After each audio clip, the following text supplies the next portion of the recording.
welcome to my first vlog. Nko mubireba turi hano kuri Rose Salon, ahangaha kuri Dream Locks. Guys, hano ni mu mujyi i Huye. So guys, tugiye gutangirana vlog yanjye ya mbere kugira tuzatangirana umwaka wa 2025 tumeze neza, turyoshye, nta kibazo dufite mu buzima. So guys, come and see.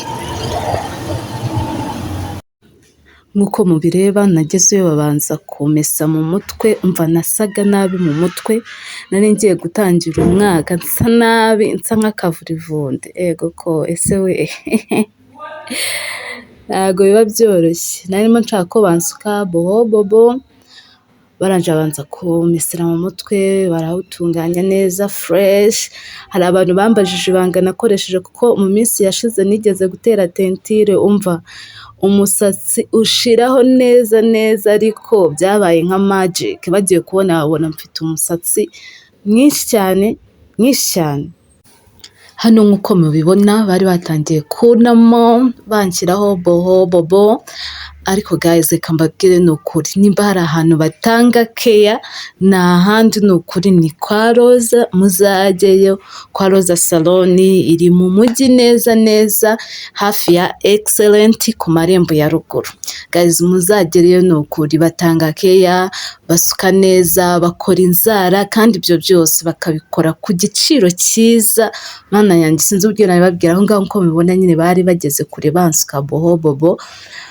Mva ibi nari uburyo, ariko nari nayaze ariko ahandi utananyweraho n'iki se, kanumve n'ikihe kibi nk'ikigage. Abo bari bansoje sideju.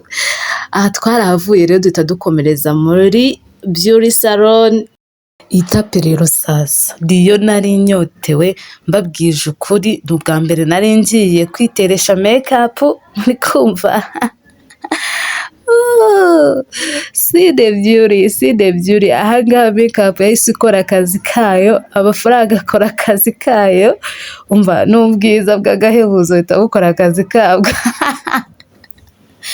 Ariko ahangaha nahise nigiriye icyizere cyo kuvuga ni basi see the view. Oh my god, see the beauty. Hano bari basoje, numva nanjye nifite icyizere noneho cyo kwinjira muri 2025 nsezeye 2024 ubwo ubwaka utari warangira. Oh my god. Ariko uzi yuko makeup ari akandi kantu kandi, umva sirimuka va ku giti, dore So guys, ahangaha rero niho vlog yanjye yasoreje. Bye bye.